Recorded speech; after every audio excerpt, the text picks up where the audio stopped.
Today I'm going to show you how to do the buttonhole stitch.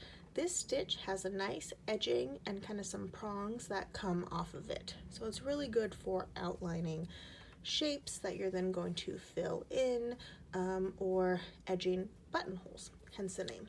So when we do this stitch, we want to come up, which would be where the base of that first prong is.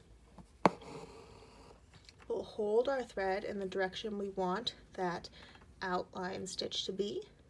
We go back down just a little bit of ways from where that first prong is, and usually you want to keep this edge pretty even and your other edge pretty even too.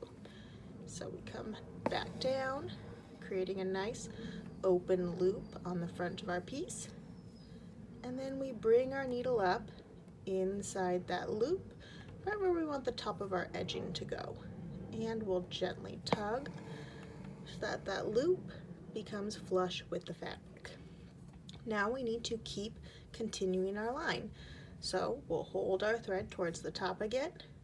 We go back down just a little bit of ways from where we ended our last stitch, make our next loop, and then we come up inside that loop right next to where that other top stitch was, and we gently tug again.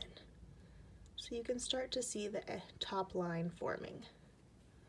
Again, hold towards the top, go back down a little ways, gently tug, and then we come up inside that loop and gently tug again. Now to finish the buttonhole stitch, you can see we are up at the top here.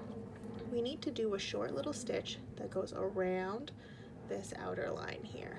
So just a short one, small little stitch that goes around like so, and tug down to hold it in place.